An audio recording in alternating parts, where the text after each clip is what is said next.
Australian retirees believe that their paid-off home is exempt from the Centrelink assets test. That's not always the case, because in certain cases the home stops being exempt, then the pension reduces sharply, sometimes disappears altogether, and it catches thousands of families completely off guard. Not because they were careless, because they didn't know the clock was running. That specific point is called the 2-year mark. Before we continue, I should tell you, I'm not a financial planner, a solicitor, or a licensed advisor. This video is general information only. For your situation, please speak with a solicitor in your state or a registered financial planner. Back to the Centrelink test. It involves the family home, a move into aged care, and a 2-year window that many families don't know is closing until it's permanently closed. Today, I'll show you how Centrelink actually treats a paid-off home, not just the exemption, the full picture. How the clock that starts ticking when you enter permanent residential aged care, and what happens when that clock runs out. Here's the first thing most people don't realize.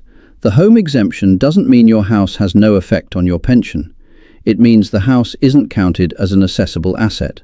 Those two things are not the same. Centrelink applies different asset thresholds depending on whether you're a homeowner. Homeowners face lower thresholds. The reasoning is straightforward. If you own your home, your housing costs are largely covered. Because of that, Centrelink expects you to manage on fewer additional assets before your pension starts reducing. So, the exemption is real, but it comes with a trade-off. And that trade-off is $258,000 of threshold room. From March 20th, 2026, a single homeowner can receive the full age pension while their other assessable assets remain below $321,500. A single non-homeowner can hold up to $579,500 before their pension begins reducing. That's a difference of $258,000.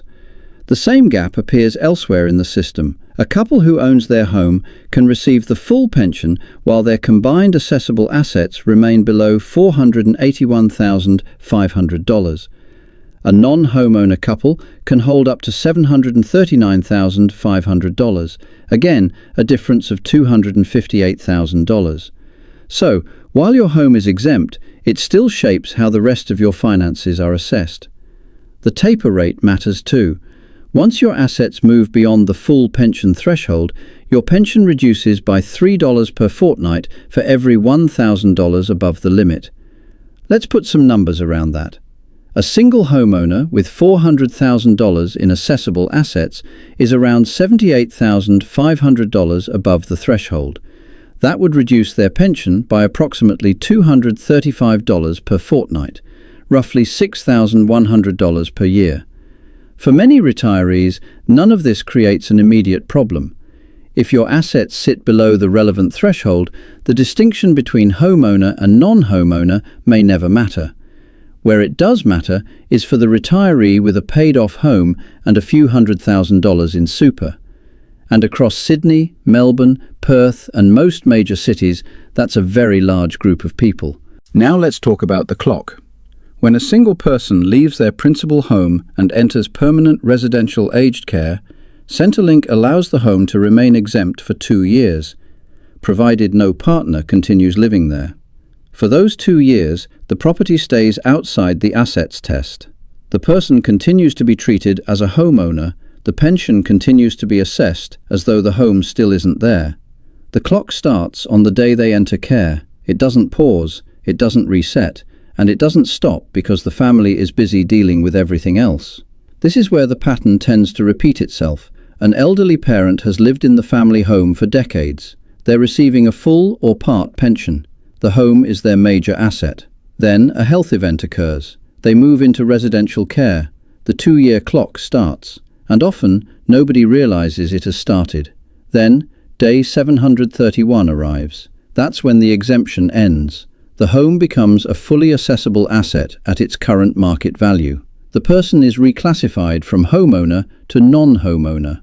Yes, they gain access to the higher non-homeowner thresholds, but if the home is worth $800,000 or $900,000, that extra threshold room doesn't go very far. Let's run through a simple example. Assume someone has $200,000 in assessable assets outside the home, a bit of super, a term deposit, maybe some cash in the bank. As a homeowner, they're comfortably under the full pension threshold. Now, assume the home is worth $850,000. At day 731, that property becomes assessable. Suddenly, total assessable assets jump to around $1.05 million. The non-homeowner part pension cutoff for a single person is around $980,000. At $1.05 million, the pension disappears altogether, not reduced, cancelled, forever. Meanwhile, the aged care fees continue. Now, every situation is different. Home values differ. Asset balances differ. People make different decisions along the way, but the mechanism doesn't change. Day 731 is a real date, and it's a date many families don't see coming.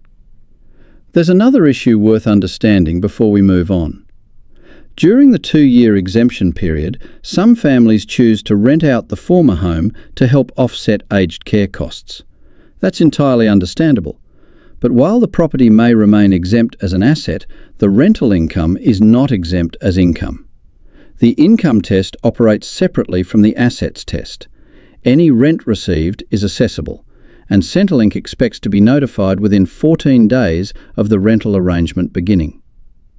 Most families don't know either of those things when they sign the lease, and that's where the next layer of complexity begins. Because the trap that catches families most often isn't renting the home, it's selling it, particularly when they think they're simplifying the situation. And that's where the next part of this story begins.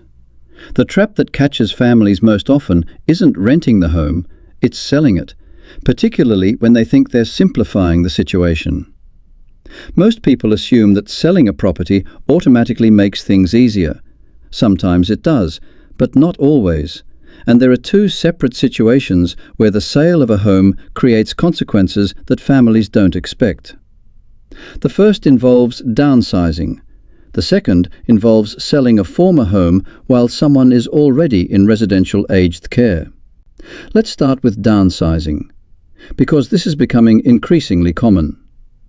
The downsizing trap doesn't usually get discussed alongside aged care, but it should. When you sell your principal home intending to purchase another one, Centrelink generally exempts the proceeds earmarked for that replacement home from the assets test for up to 24 months. For homes sold after January 1st, 2023, that exemption period can extend for 2 full years. At first glance, that sounds generous, and in many cases it is. During that period, you're generally treated as a non-homeowner. That means the higher asset thresholds apply. On paper, that can look like a favourable outcome. But there's an important detail hiding underneath it. The assets test may give you a temporary exemption. The income test does not. From the day settlement occurs, Centrelink begins deeming those proceeds to be earning income. Whether the money is actually earning that income or not doesn't matter. Centrelink applies the deeming rules. From March 2026, the first portion of financial assets is deemed at a lower rate, with higher balances deemed at a higher rate. The proceeds might be sitting in a bank account, an offset account, or waiting for a building project to begin. You may not think of that money as generating income. Centrelink does. And that deemed income can affect pension entitlements from settlement day onward. Now, for many people, the bigger problem isn't the deeming. It's what happens when the 24-month period expires. Property markets don't always move according to plan. Building projects get delayed. Construction costs rise. Developments fall behind schedule. Purchases collapse. The 2 years pass. And the replacement home hasn't been purchased. When that happens, the exemption ends. The proceeds become fully assessable assets, immediately. There is no warning letter saying you have 6 months left. No countdown clock appears on your MyGov account. The exemption simply reaches its end date.